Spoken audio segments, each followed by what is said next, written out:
Hello, Miami Dolphin fans, and welcome to the Same Old Dolphin Show, sponsored by BetUS, part of the DolphinsTalk.com podcast network. I'm Josh Katzker. With me today in person, and he's with me every day in spirit, is my brother from the exact same mother, Aaron the Brain. Aaron, say hello to the people. Hello to the people. What's up, Dolphin fans? Hey, Brain. Miami Dolphins are in first place in the AFC East. First place, baby. Let's go. I am fired up.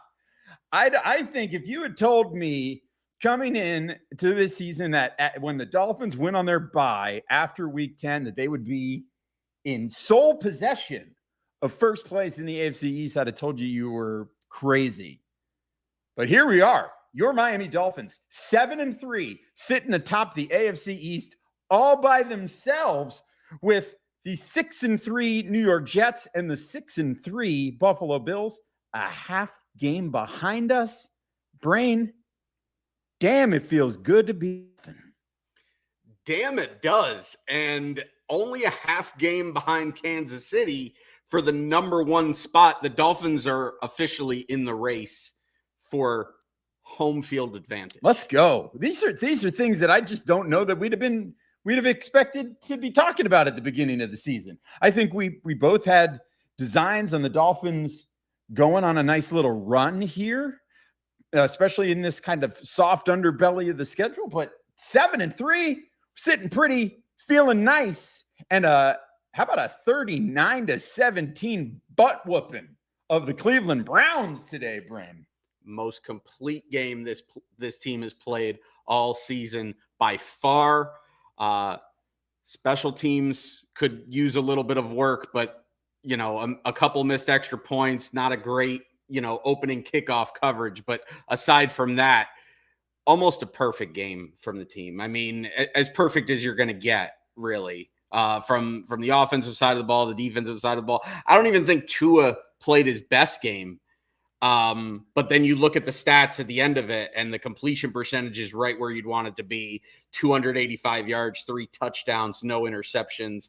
There were just no big mental errors. And that was the thing. That was kind of keeping the Dolphins from really reaching their potential. Was, are they going to be able to clean up these little mistakes? And for today, at least, they did.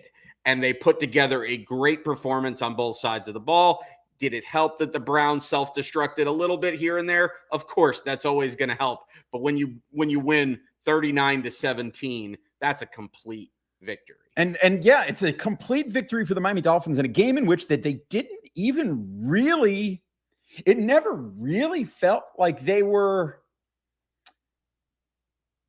being, I don't know if being tested is the right word, but they never really felt like they were putting their foot all the way down. Like they were never putting the pedal to the floor. It never felt like they were going into whatever that next gear is. It felt like they were able to do this game, win this game in a kind of workmanlike fashion. I mean, and a workmanlike victory when you win 39-17 is pretty good. I think that is the thing that feels so good about what this team is doing right now, is that they won this game 39-17. They finally got what is a really good, complete game. And you can see, looking at this game, how much further this team could still go, how much better this team could still be than they were today.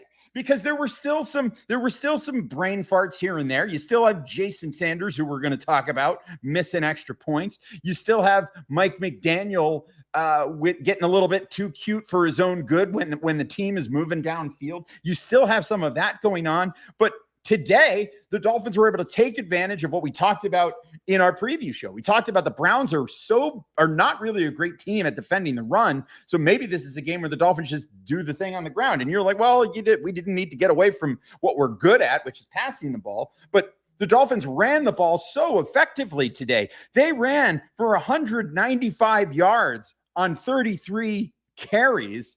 And that's including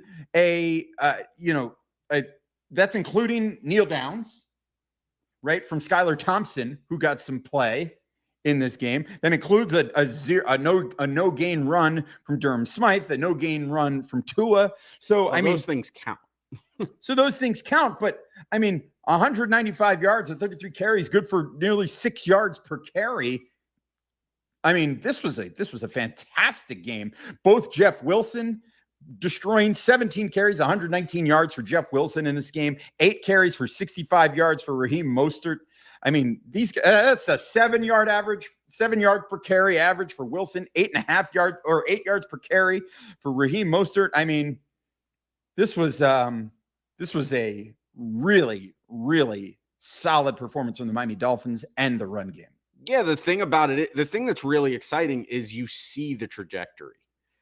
This has been building. The running game has been slowly, steadily getting better as the season has gone on. And this was like the coming out party for it. Now, can they be consistent? Can this be something that they can rely on coming down the stretch?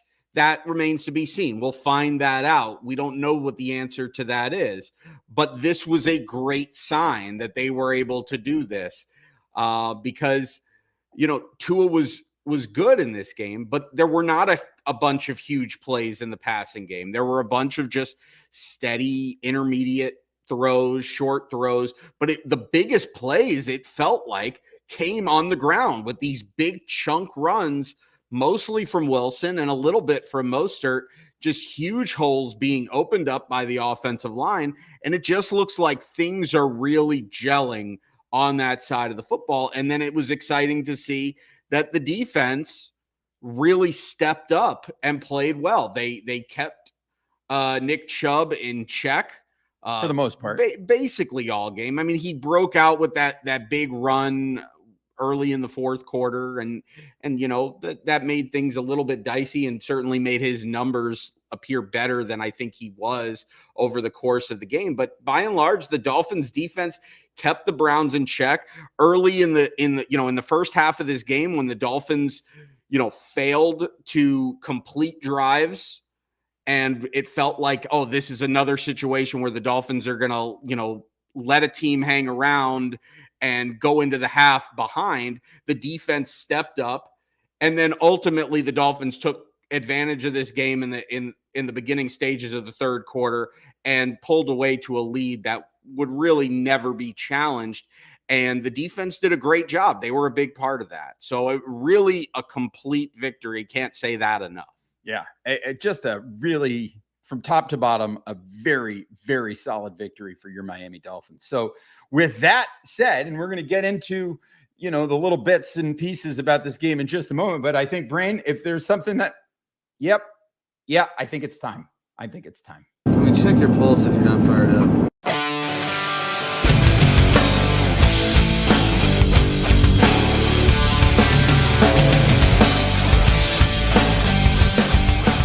That's right, Miami Dolphin fans. It is time once again for a Miami Dolphins pulse check, a DolphinsTalk.com pulse check, because we got to check the pulse after this game because, listen, it's not every day that the Dolphins go in there and whoop up on a team and get a nice victory by 3 scores. Ends up being a pretty comfortable day at the office for the Miami Dolphins. And so now they go into the bye.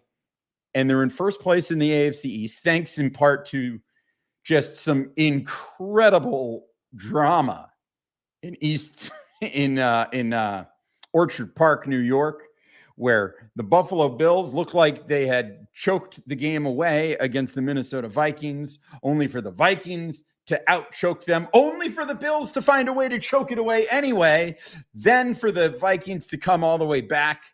It was back and forth at the end of the game, and it was incredible. But at the end of the day, Vikings get the win, not only because Josh Allen fumbles a snap late in the game in his own end zone, but also because he throws a terrible interception. This is like 3 straight weeks where Josh Allen has thrown a terrible interception, and this time he throws it in the end zone in overtime as the Bills lose. All I'm going to say is that's your MVP? That's your MVP, Bills Mafia? Listen, I'm going to say it. Tua's a better MVP candidate right now than Josh Allen. Yeah, I said it.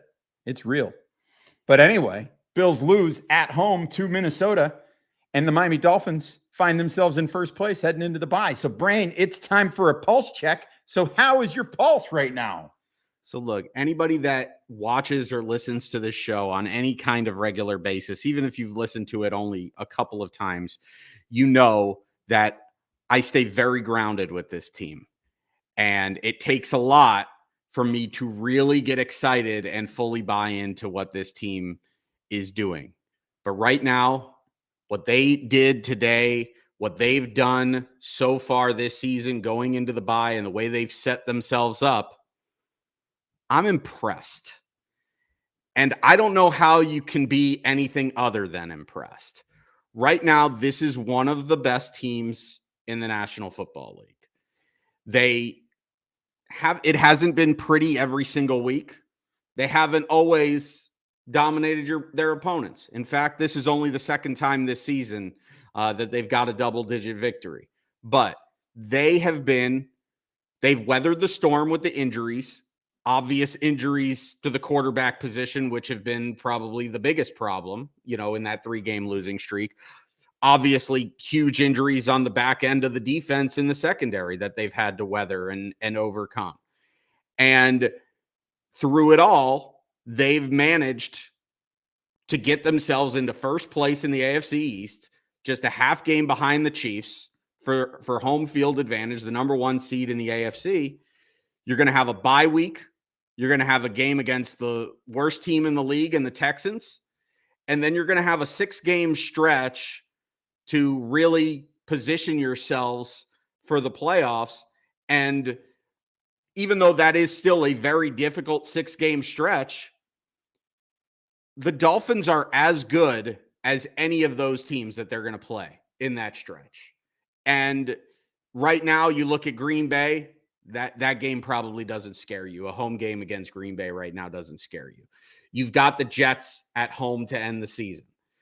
Obviously, road games against the Chargers, 49ers, and Bills, that's going to be an extremely difficult test. A road game against New England is going to be a really difficult test. But if you win your 2 home games and you even go 1-3 in those other games, you're looking at an 11-6 season, and you really have a legitimate shot at 12 wins at this point.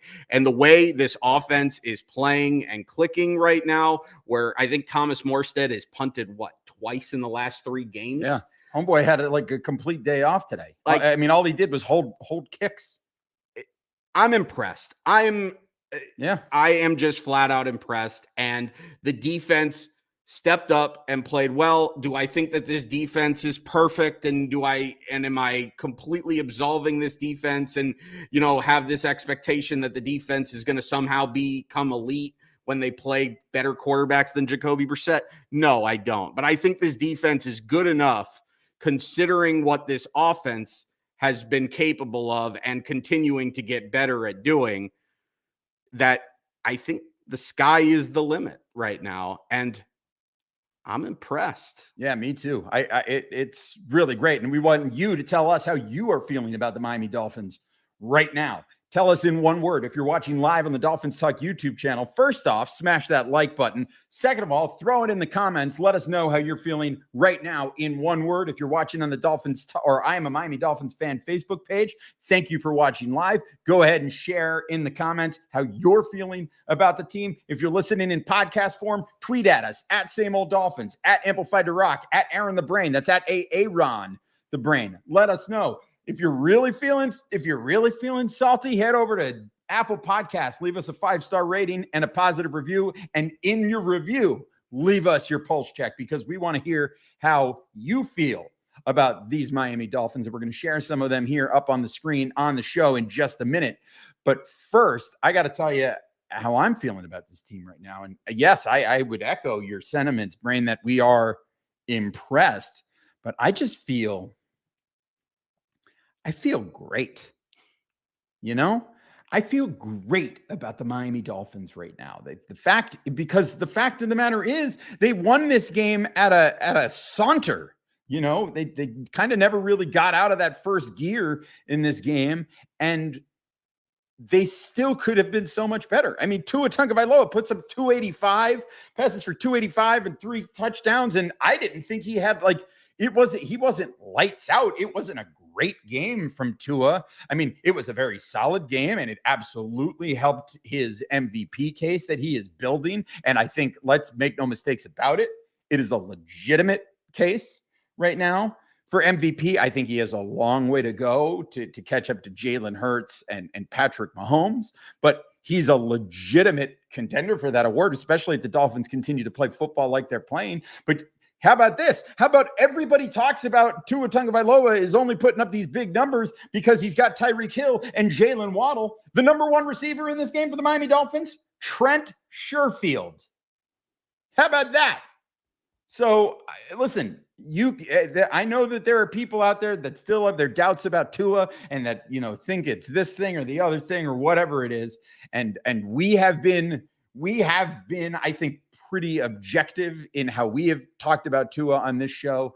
And quite frankly, I mean, you just look at it right now, you can objectively say that there's absolutely a case for Tua Tagovailoa to be in that MVP discussion. And I will say right now that I just sitting here watching this team after that game today, as we record on Sunday night, I feel great about the Miami Dolphins right now. Brain, what are the people watching live saying? I can tell you that Drew at Sats_stacked says he's feeling aroused. Ooh.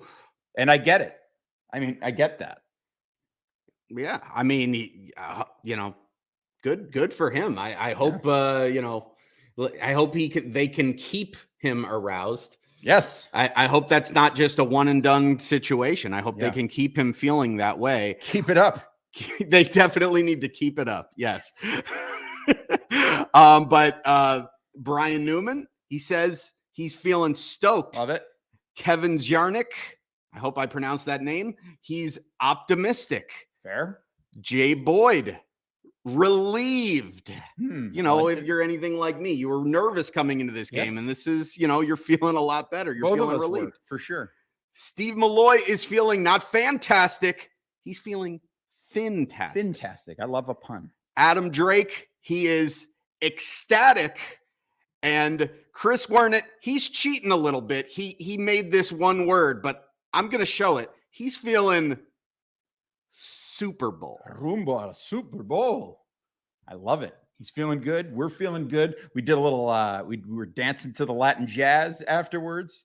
In certain corners of the internet, you can probably find some footage of that. We were feeling pretty good after the game. Between the Dolphins victory and the Bills loss, we were really, really fired up today. But let's get into this game a little bit, Brain. We talked about Tua.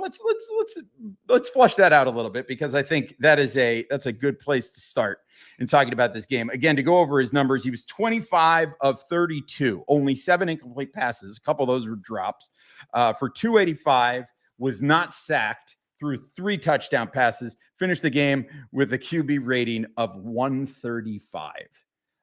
And again, I didn't think that this was one of his best games. And he still put up a pretty remarkable stat line. Yeah. And if this is going to be Tua on a not so sharp day, then he's absolutely in the upper echelon of quarterbacks. Right now, with what he's done this season, you mentioned he's in he's an MVP candidate, and you're absolutely right. What he's done this season thus far to this point, he's absolutely been an upper echelon elite quarterback. He's been in the class with any great quarterback in this league. Am I ready to put him in that class overall, like season after season? No, I think he's got some proving to do as far as, can he stay on the field? Can he lead this team coming down the stretch in big games? What does he do when he gets to the postseason? But from what he's seen, the things that he can control this season, he's done everything that you could possibly want him to do. And at this point, I think it's a foregone conclusion that at the very least, he's going to get that 5th-year option. 100%. Let's talk about his numbers on the season, just because, okay? On the season for 2022, he is 151 for 216, a completion percentage of 69.9%. That's really nice. He's thrown for 1,980 yards, 15 touchdowns, only 3 interceptions, a quarterback rating of 115.9, and a QBR at this point. Where did it go? His well, that was 82.6 82.6 coming into the game. Yeah, 82.6 is his QBR. So I mean, that's which was tops in the league. For comparison's sake, just for poops and piddles, Patrick Mahomes, 219 for 331, 66.2%, is thrown for 2,600 yards, 21 touchdowns, 6 interceptions with a QB rating of 103.6. And maybe the most important stat, Tua is 7-0 when completing a game this season. That's huge, right? Like, you can say a whole lot of things about, you can bend over backwards to try to discredit the numbers that Tua Tagovailoa has put up this season. You can say it's because he's got Tyreek Hill. You can say it's because he's got Jalen Waddle. You can say it's because he has Mike McDaniel. Whatever. The point is, first of all, no quarterback is doing it anywhere without at least some supplementary help. You have to have it. Look at Aaron Rodgers. Look at Aaron Rodgers right now, right? You gotta have some help, first of all. But second of all of those things, you can say them and whatever. It is what it is. At the end of the day, the fact that the Miami Dolphins have not lost a game this season when Tua Tagovailoa has started and finished the game is amazing. The fact that, what are they now, 14-1 in their last 15 games with Tua Tagovailoa? Starting and finishing the game. I mean, there is something there. There is an X factor, and that's one of the things that we talked about with Tua Tagovailoa. It's hard to put your finger on it, but he does seem to have that X factor, that it factor, that way of digging it out and finding those wins. And when you watch how much cleaner he's playing right now than what he has in the past, that's really exciting to see. And, it's one of those things where you can sit here and go, maybe the sky is the limit with this guy right now. And for the Miami Dolphins, again, it's an exciting time to be a fan of the Dolphins. Yeah, and it was mentioned on the telecast prior to the game, and I don't know if it was something that he said recently or if this is a sentiment that has been echoed by Tua, but essentially what he said was, look, he's had good games before, and, he's felt like he's kind of gotten into the zone, but he's finally gotten to a point now where he really feels comfortable and confident in his ability and at ease with this offense, and just, is feeling confident in what he can do and what this offense can do. And it exudes onto the field now. You're not seeing any second guessing. I said this back when I watched his tape at the height of the pandemic, when I watched every single snap that Tua took in college after Miami drafted him. And I said, there were points in Tua's junior year, which was his final year before he got hurt, where it looked like he was thinking too much. And even though he was putting up really great numbers, he wasn't really at his sharpest.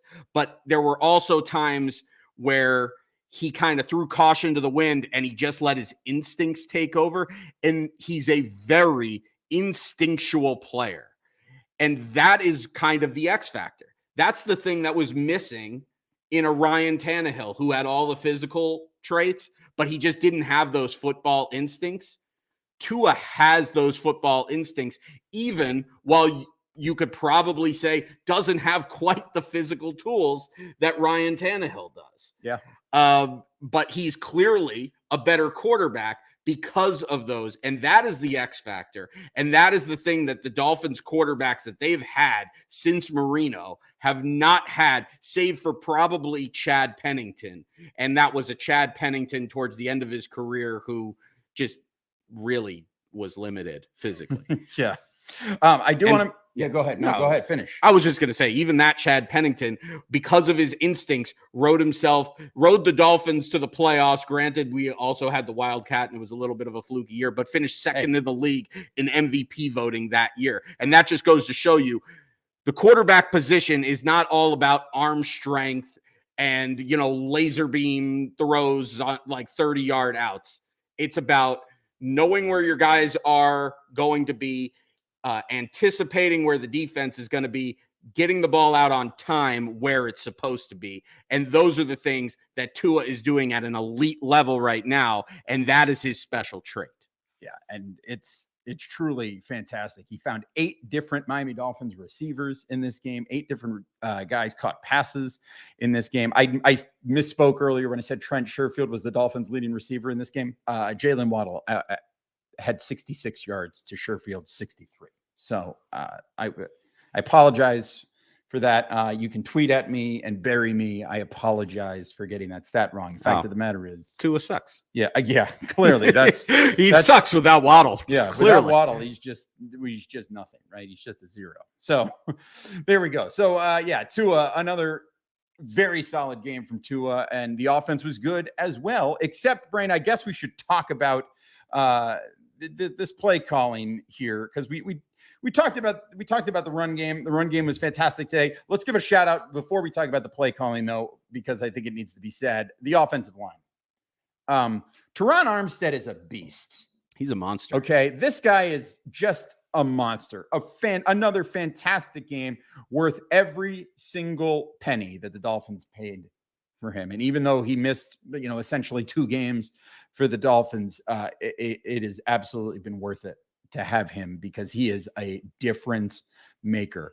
Connor Williams, I think, had the one bad snap in this game, but I think he's been very solid. I thought the offensive line as a whole really did a great job. I mean, there were some enormous running lanes for Jeff Wilson and Raheem Mostert in this game, and some of them, maybe it's because, as we mentioned, the Browns are one of the worst teams in the league in defensive DVOA in terms of defending the run.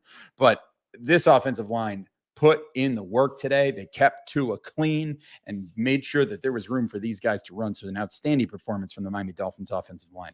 Yeah, great performance by the offensive line, not just, opening up running lanes, but protecting Tua. Like, we didn't really talk about it a whole lot in the pre-show about what the Browns can do defensively, but they've got 2 of the better defensive ends in the league, in Myles Garrett and Jadeveon Clowney, and those guys were kept quiet all game long. And obviously a big part of that is being able to run the ball, and then, Tua getting rid of the ball quickly. But those guys really didn't make any kind of impact in this game. And that's, a great job by Teron Armstead. That's a great job by Brandon Shell. It's a great job by the offensive line in general. It's the coaching staff. It's Tua. It was a real team effort. But I'll also say, as far as running the football, yes, this offensive line is clearly gelling. They're clearly playing better, but you got to give these backs some credit too, because Absolutely. This offense, this rushing offense with this scheme, it relies a lot on the running backs showing patience and vision, and then when they see the hole, being decisive. And Mostert and Wilson have done a great job. Every opportunity they've gotten, Mostert has done it all season long, and Wilson has done it since he got here last week, of really feeling the flow, letting the play develop, and then deciding which gap to run through and just exploding through it.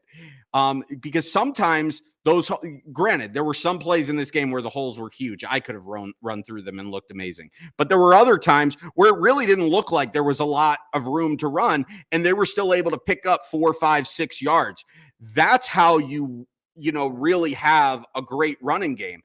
Sure, is it great when you can break off 20, 30-yard runs and hit those big chunk plays? Sure, but it's those 4, 5, 6 yard runs when it doesn't look like there's anything there that really keep drives going and keep the defenses honest. Because if those are 1 yard gains or no gains or 1 yard losses, that's where you get put behind the sticks, and that's where you can get into trouble. And that's where, when the Dolphins have gotten into trouble, it's generally been because they've fallen behind the sticks and they've been on 2nd and long. When this team's gotten into 2nd and 3rd and short situations, they've been money pretty much all season long. So the running back, yes, the offensive line absolutely deserves a ton of credit, but these backs deserve credit too. All the people talking about, when are the Dolphins going to draft a running back? When are the Dolphins going to, value this position? They value this position. but they know that they can find talent without using high draft picks, and you're seeing it. And there is no reason to change that. Yeah, it is solid all around. So I do want to get into what is, I guess, a little nitpick, if anything, in terms of the offense. But before I do that, I want to remind everybody that you should go over to trueclassic.com and get yourself some of the best fitting men's t-shirts on the market. TrueClassic.com. Excellent t-shirts. I'm actually wearing a True Classic under my Jalen Waddle jersey tonight. It's a white shirt. It's great because it's fit nice and snug in the chest and shoulders, but it's a little bit looser in the belly. So it's highlighting your best attributes. So if you go over to TrueClassic.com and you use the promo code Dolphins Talk, you'll save 25% off of your order, whether you're getting a single t-shirt, whether you're getting a pack of t-shirts, which is a great way to save some money on some shirts, whether you're getting some fleeces, some pants, some outerwear, whatever it is, underwear, all kinds of great products over there at trueclassic.com. But if you use the promo code Dolphins Talk, you're going to save 25% off of your order. If you're looking for a great gift for the holidays for somebody, I can't recommend True Classic highly enough, especially for that guy in your life. They're going to like it. They're going to love it. In fact, trueclassic.com, promo code Dolphins Talk to save 25% off your order. And if you've got over $100 worth of clothes in your shopping cart, you're going to get free shipping as well. So head over to, again, trueclassic.com, promo code Dolphins Talk. Additionally, we're going to invite you to head over to manscaped.com and use the promo code Dolphins Talk to save 20% off your order. You'll get free shipping on the best men's below the belt grooming products on the market. They've got the razors, they've got the clippers, but they've also got the liquid formulations, the shampoo, the body wash, the lip balm, the boxer shorts, all kinds of amazing products over there at manscaped.com. You can't go wrong. So it's fresh ball fall right now, still. Technically, even though it's getting really cold up where I live in New York, we're doing this show in Tampa together as we were here for a family reunion this weekend. But up there, it's really starting to seeing the seasons change. So it's fresh ball fall. You want to make sure that your balls are fresh. So head to manscaped.com, promo code Dolphins Talk, save 20% off your order and get free shipping worldwide. You cannot beat that with a stick. And again, a reminder, subscribe to the Dolphins Talk YouTube channel. Go ahead, turn on notifications as well. Smash the like button on this video. We appreciate it. Subscribe to the podcast and make sure you're visiting dolphinstalk.com each and every day, multiple times, because we're covering the news as it happens. Speaking of which, Mike and Tom, who typically do the post-game wrap-up show, are not doing the post-game wrap-up show on Sunday because they were at the game in Miami in the press box. They're going to be doing a live show on Monday to recap their experience at Hard Rock Stadium. I believe that they were at the pregame tailgate show, the tailgate party, and they had a really great time there. And then they were in the press box during the game. And so they're going to be recapping all of that on Monday. So make sure you're subscribed to the podcast, to the YouTube channel. Make sure you've got that subscription happening so you don't miss any of this content that's coming your way here from the DolphinsTalk.com podcast network. Let's get into this little nitpick here on the offense, Brent. It's the play calling from Mike McDaniel. He is, first of all, this guy has built an offense that is awesome to watch. It is a lot of fun. You see the moving pieces. You see how he is constantly putting defenders in conflict, how he is confusing them and keeping them off balance. He's designed a great offense. Mm-hmm.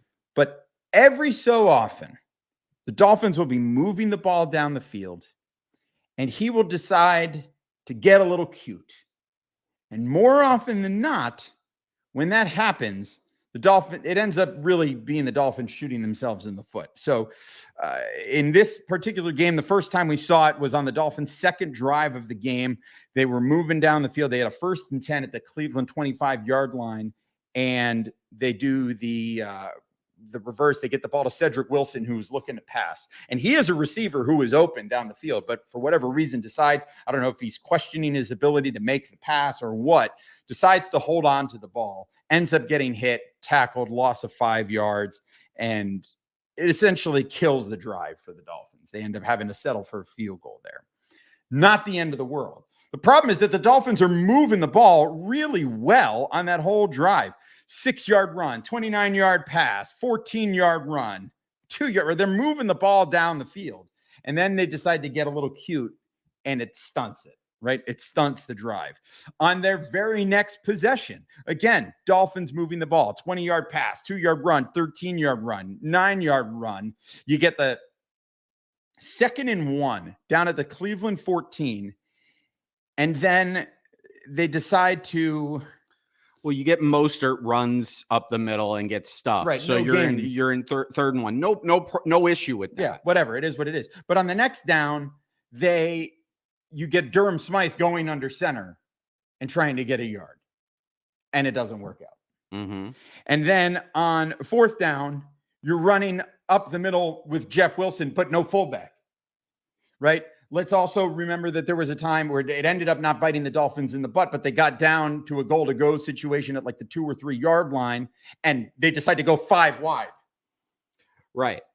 So, again, there's nothing wrong with wanting to keep the other team off balance, but sometimes these decisions to get a little cute can disrupt the rhythm that this team has built up on offense, and that when they are clicking and you are putting the ball in your quarterback's hand and letting him make things happen, it's working.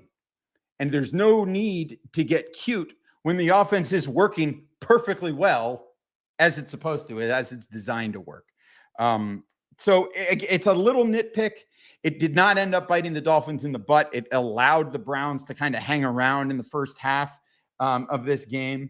But ultimately, like I said, it didn't bite the Dolphins in the butt this time. But this is something that it's happened a few times over the past several games. And again, it hasn't yet really bitten the Dolphins in the butt. But it's one of those little things that you look at and you go, maybe this is getting a little too cute for its own good. And there could come a time where the Dolphins may ultimately regret going away from what is working so well for them. It's definitely one of those things where if it works, you look brilliant. Right.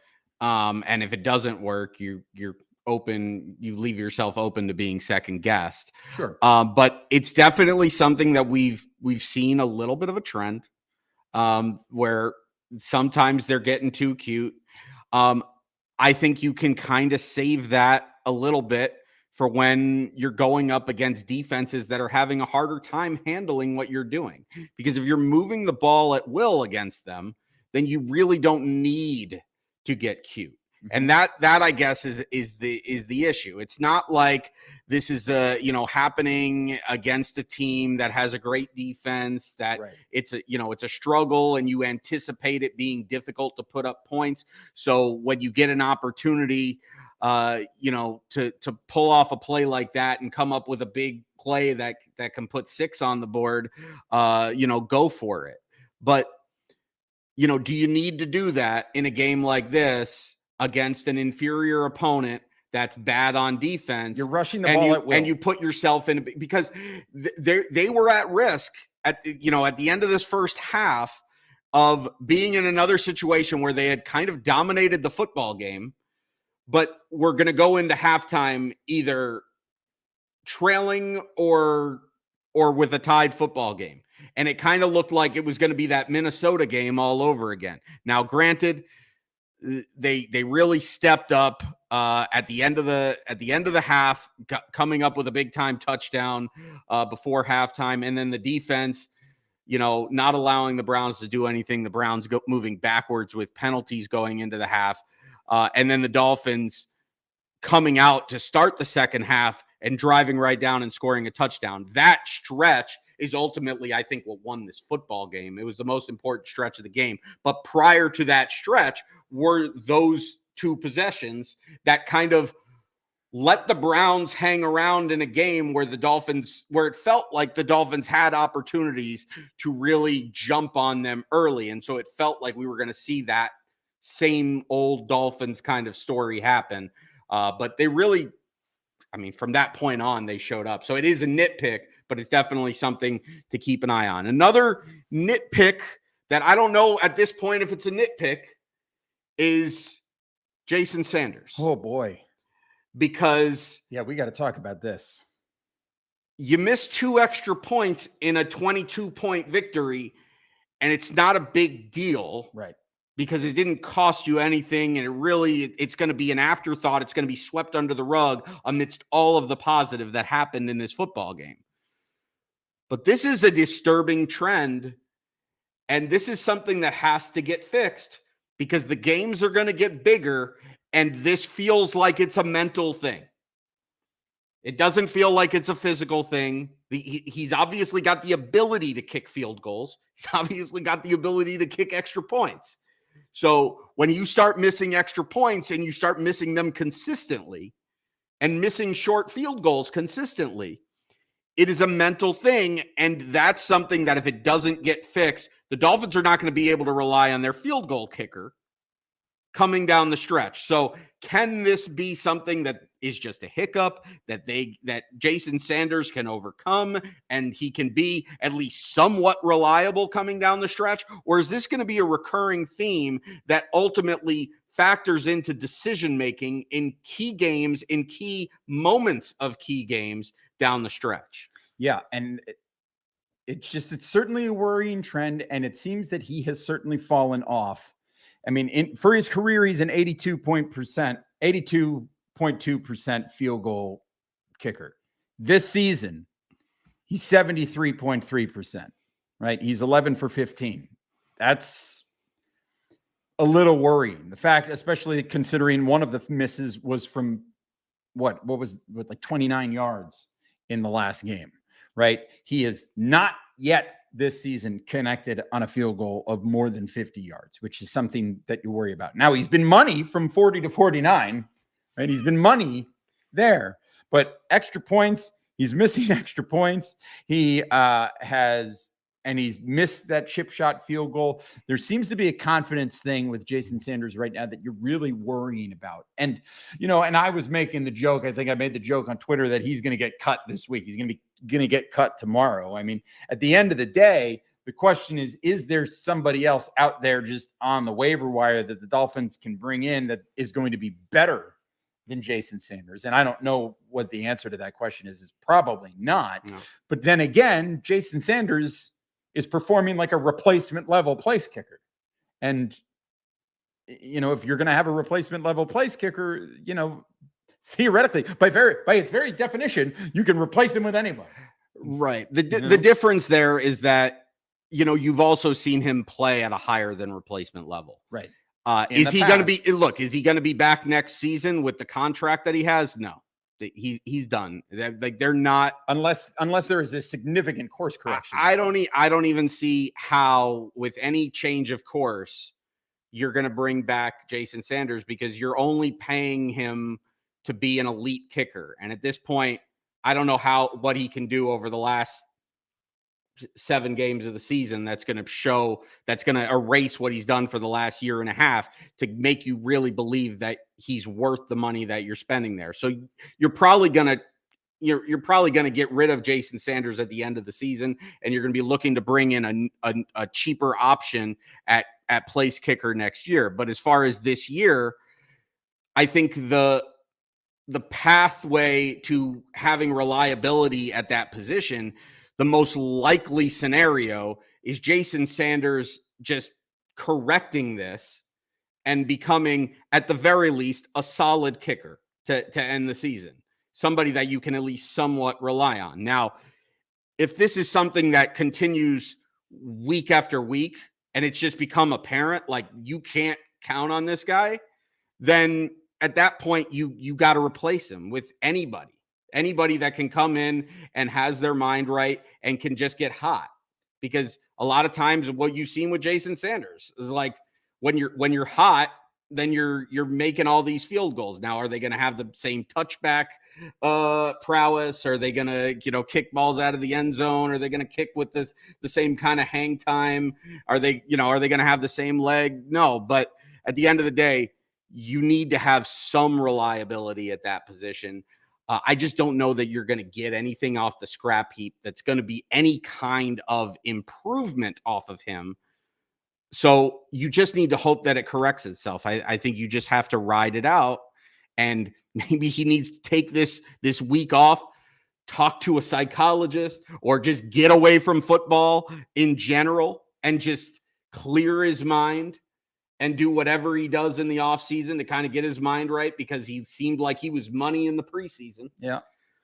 And hopefully this thing corrects itself. Maybe he needs to hang out with Mike McDaniel and Tyreek Hill. I mean, it seems to have worked wonders for Tua Tagovailoa. Yeah. Maybe he needs to hang out with Ricky Williams and get some of that medicinal marijuana. Yeah. And then you can say that maybe some of the stat correction will be baked in. Very good. Thank you. Very good. I'll be here for another few hours. Let's talk about some other things to come away from this game. Let's talk about the defense, because I think the defense had a pretty good game here as well, despite that opening drive not being particularly good. But other than that, I thought the defense stood up pretty well. Aside from the one big 33-yard run that Nick Chubb broke towards the end of the game to run in for a touchdown, which seems like no matter who we're playing, somebody's going to break one big run. I mean, Jacoby Brissett actually ran the ball quite a bit as well. So that is continuing the trend of quarterbacks running for big yards against us. I'm not going to worry about it too much because the Dolphins clearly weren't thinking about trying to stop Jacoby Brissett from running the ball.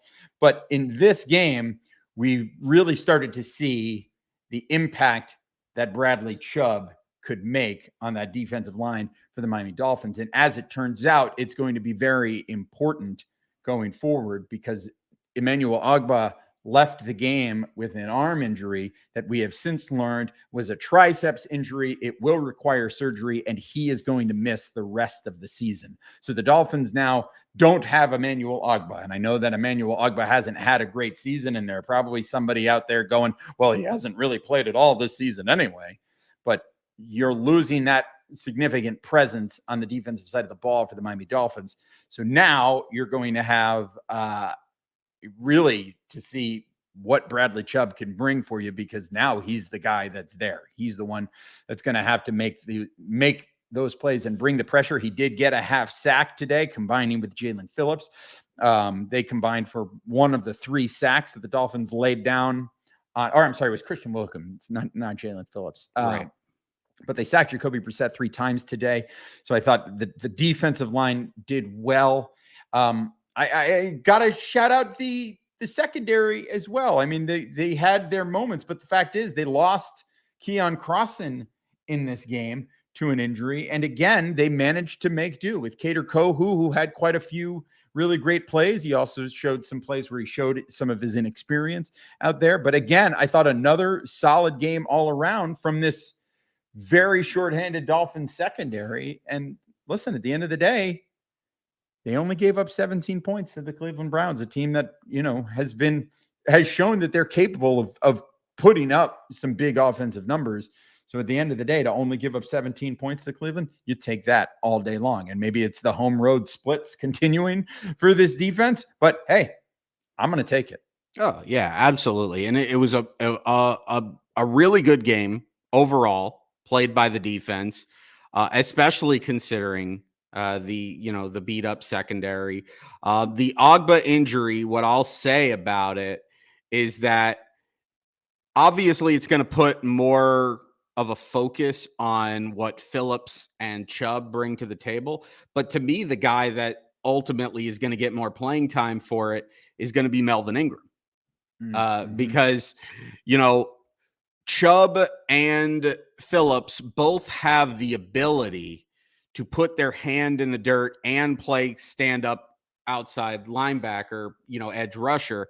And I think Melvin Ingram is the only other guy that has that ability. And what you're losing in Emmanuel Ogbah is a guy that is primarily going to play with his hand in the dirt as a traditional defensive end. And the Dolphins don't really have that other guy. Now, obviously, with Ogbah going to IR and, it's season-ending triceps injury, they're going to elevate somebody. And they had the early report from Barry Jackson, not even a report, but just kind of something to keep in your back pocket, is one of the guys that they could consider is a guy that was on this roster going into training camp and before the season. And that was Brennan Scarlett, who was released on an injury settlement. He's now healthy. He knows the defense, and he plays that position. So I think it's going to be either Scarlett or it could be It could be Cameron Good, or it could be they could elevate Ben Stille again. I think those are the guys that you're going to be looking at, but you're not going to be asking those guys to play a ton of snaps. The guy that I think is going to get more playing time because of it is Melvin Ingram. And honestly, that might not be a bad thing. No, because he's been very impactful and turned out to be a very good signing for these Miami Dolphins this year. So we're going to be doing a mid-season awards segment as we get together with Mike and Tom and Big E later this week on the DolphinsTalk.com staff roundtable. And one of the things that we're going to talk about is, how the front office has fared. And you got to look at it and say, for the most part, these signings that they brought in have really worked out for the Miami Dolphins. And I mean, look at the high impact of the Jeff Wilson trade, the Tyreek Hill trade. I mean, it's all coming together in a big way for this Dolphins team. So, shout out to Chris Greer. I know a lot of people, and Brain included, I know you don't love Chris Greer, but, in this instance, he's done pretty well for himself. Look, the team is where they need to be right now. I'm not gonna beat up Chris Greer on a day like this. No, I can beat up Chris Greer all season, and I can wait for the Dolphins to lose a key game and save that for another time. But right now, I'm not going to say anything negative about Chris Greer. All I'm going to say about this team is the same thing that I've said the last 2 weeks, which is when you make the move to bring in Bradley Chubb, you trade away the draft picks, you give him the huge contract extension that you gave him, you have raised your expectation, and it is no longer acceptable just to be a fringe playoff team or a team that is happy to get to the playoffs or even get to the playoffs and win a game. Your expectation now is to be a Super Bowl contender. I'm not saying it's necessarily a fair expectation to expect this team to win the Super Bowl, but you should be in contention to win the Super Bowl, and this team should expect to be playing in the Super Bowl at the end of the year, because you don't make that move if you don't. So we'll see. They're showing strides. They're where they want to be. They're in first place in their division, and they're a half game out of first place in the entire AFC. Still a long way to go. You still have 7 more games to play. You still have 8 more weeks. We're basically at the halfway point in the regular season. So you don't win championships, in the second week in November, but you can put yourself in position. So now that we have put ourselves in position, let's take a moment and really enjoy where we're at. Enjoy the process that it's taken to get here, but then also not rest on our laurels as fans and just be accepting of this team, being what they've been in the past. The level of expectation should be raised with this team based not only on how they've played, but on how the team has been built and on the moves that they have made this offseason and in the middle of this season. So if we're going to nitpick, we're nitpicking because it's not okay for this team to go 10-7.